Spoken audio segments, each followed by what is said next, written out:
Hi, my name is Josh Mahony, Chief Market Analyst at Scope Markets. This is the week ahead for the week starting Monday, the 6th of October. And by and large, it's a week that wasn't necessarily going to see a huge amount of data as it was. But of course, with the US government shutdown, we could see even less than had been originally scheduled. So let's look at exactly what we will be seeing for the week ahead.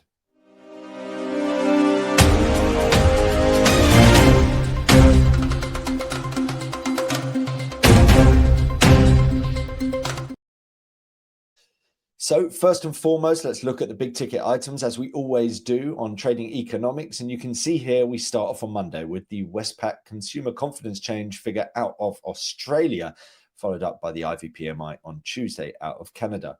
Then on Wednesday, we've got the business confidence reading out of Australia and then the FOMC minutes. Of course, that's probably going to be one of the big ticket items in a week that by and large doesn't have a huge amount of major data. The big data really comes the back end of the week. We have got trade data out of Germany on Thursday, but on Friday, we see the jobs report out of Canada, followed up by the University of Michigan Consumer Sentiment Survey, but also inflation expectations. So let's kick off with a look at the US. Of course, at the moment, the big story is all around the US government shutdown.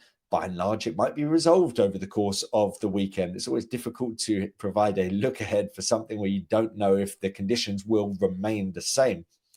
But there seems to be reason and justification for both sides of the political spectrum to keep the government shut down. On the Democrat side, they're showing that they're willing to fight back against the US government, and they're willing to fight back against Trump, who, of course, is looking to cut spending on healthcare.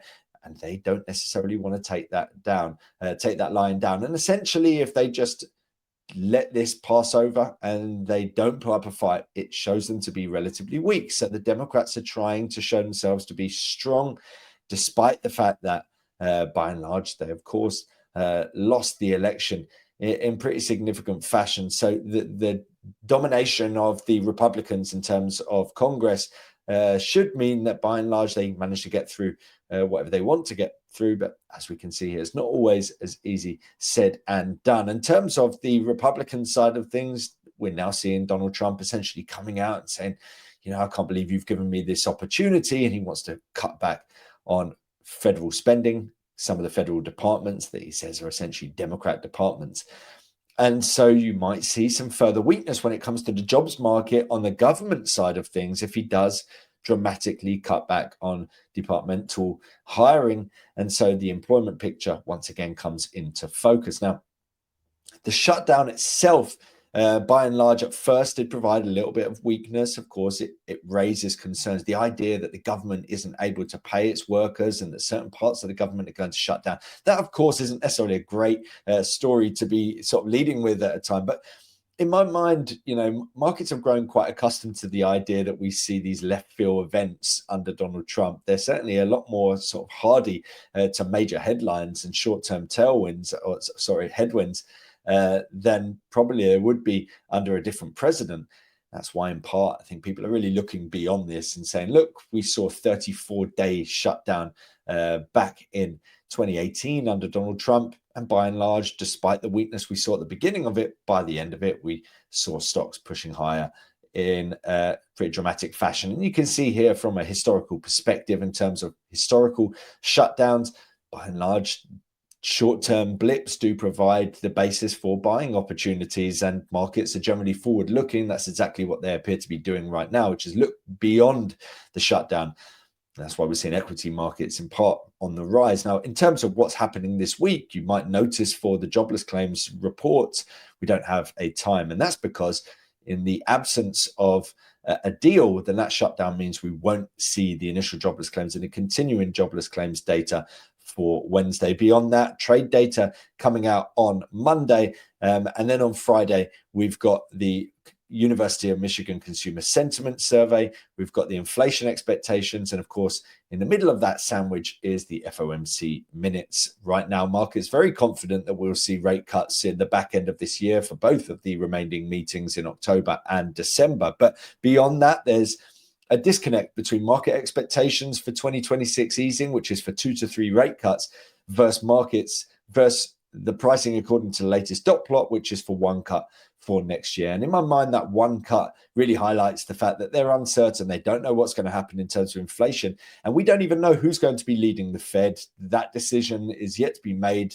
They're going through the process of choosing who the next Fed chair will be. Of course, that will see Jay Powell removed from his position in the mid part of 2026.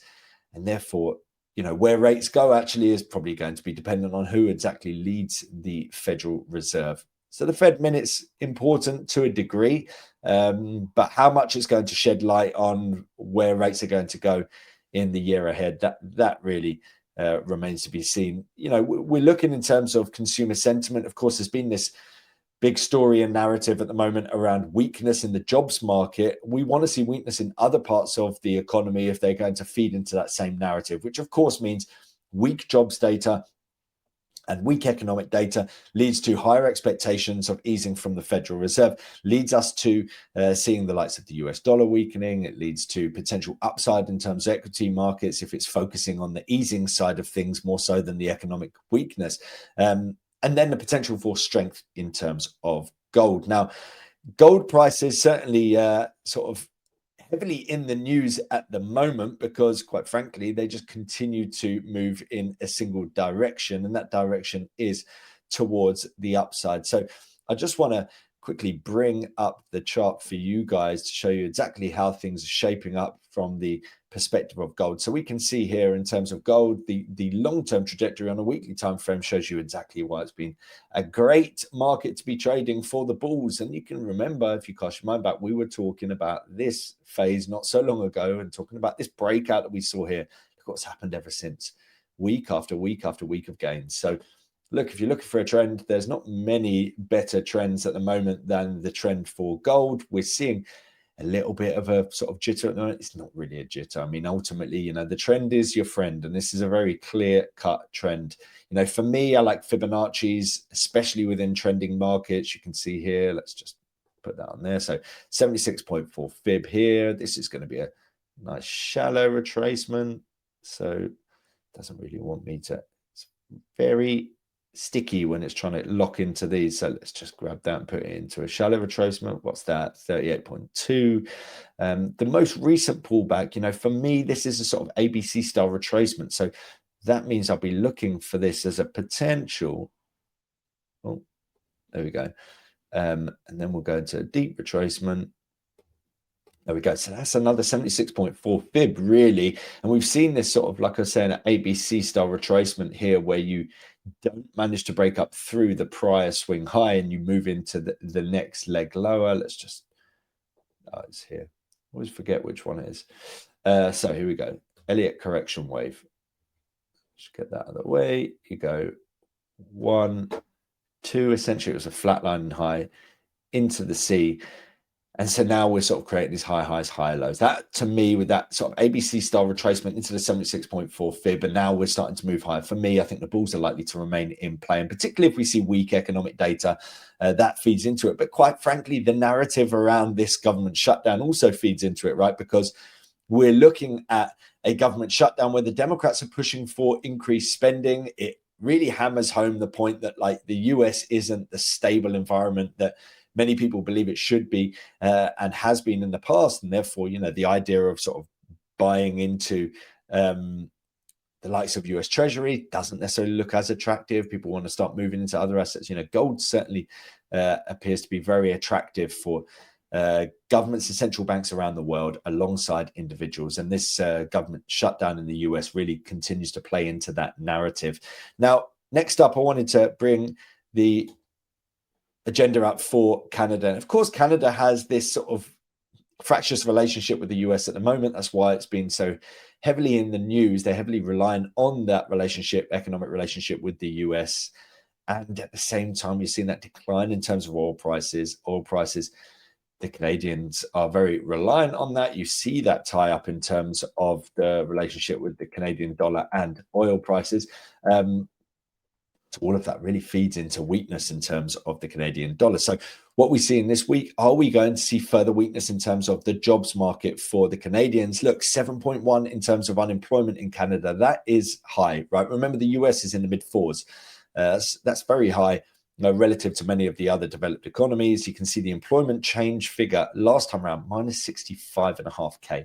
So where do we stand this time around? Do we see a rebound into positive territory? Do we see it into negative territory once again? So you can see here the trajectory has been downwards over the past couple of occasions for that employment change figure. So keep a close eye out on that. In terms of market expectations for easing from the Bank of Canada, the weakness of the economy points towards the potential for further easing, despite the fact that they've really done most of the heavy lifting already. You can see 2.5% currently in terms of the Bank of Canada interest rate. There's a sort of 50-50 coin toss for another cut this month. Then things really start to slow down. So do we see the Canadian economy start to turn up? Do we see the end of that easing, then lifting the Canadian dollar? Well, at the moment, that's not necessarily exactly how it's playing out. We can see here in terms of the chart for the US dollar against the Canadian dollar, you can see the resurgence in terms of the greenback against the loonie. Let's just look in terms of that horizontal. So you've got this clear near-term resistance up ahead at 104.01. Sorry. But for the time being, we still have this sort of recovery phase in play. The 4-hour chart shows you that we've seen this sort of pullback retracement, leg higher. And at the moment, we're looking at this sort of short-term trajectory. So you can see here in terms of the hourly that we've got higher highs, higher lows. So that means that we're looking at this for the time being, which would be a potential retracement zone in here. If we do break the 139.32, then you're looking at this as a potential retracement of the wider move. So then you'd be looking at this kind of move. Only with a break below 138.9 does it point towards the possibility of a wider pullback coming into place. And near-term, short-term downsides look like they're getting bought into, and particularly if we see that weakening in terms of the price for oil as well. Like I said, that really feeds into this weak CAD narrative as well. For the Canadian dollar, this is a significant period of weakening that by and large has been flying in the face of that initial strength that we saw at the beginning of the year. So look out for further weakness for the CAD if we do see further downside in terms of oil prices, and then particularly further weakness in terms of the jobs market that we see on Friday, where at least the Canadians can bring out their jobs data in the absence of the US non-farm payrolls and unemployment jobs release over the course of the past week or on Friday. So yeah, let's look out for that. Should be an interesting week ahead, in particularly whether we see an end to that shutdown and whether we retrospectively see the release of the data that has been passed up in the meanwhile. I hope that's been useful. Make sure to like, subscribe, and follow for more. My name is Josh Mahony, Chief Market Analyst at Scope Markets. Have a great day and good luck trading.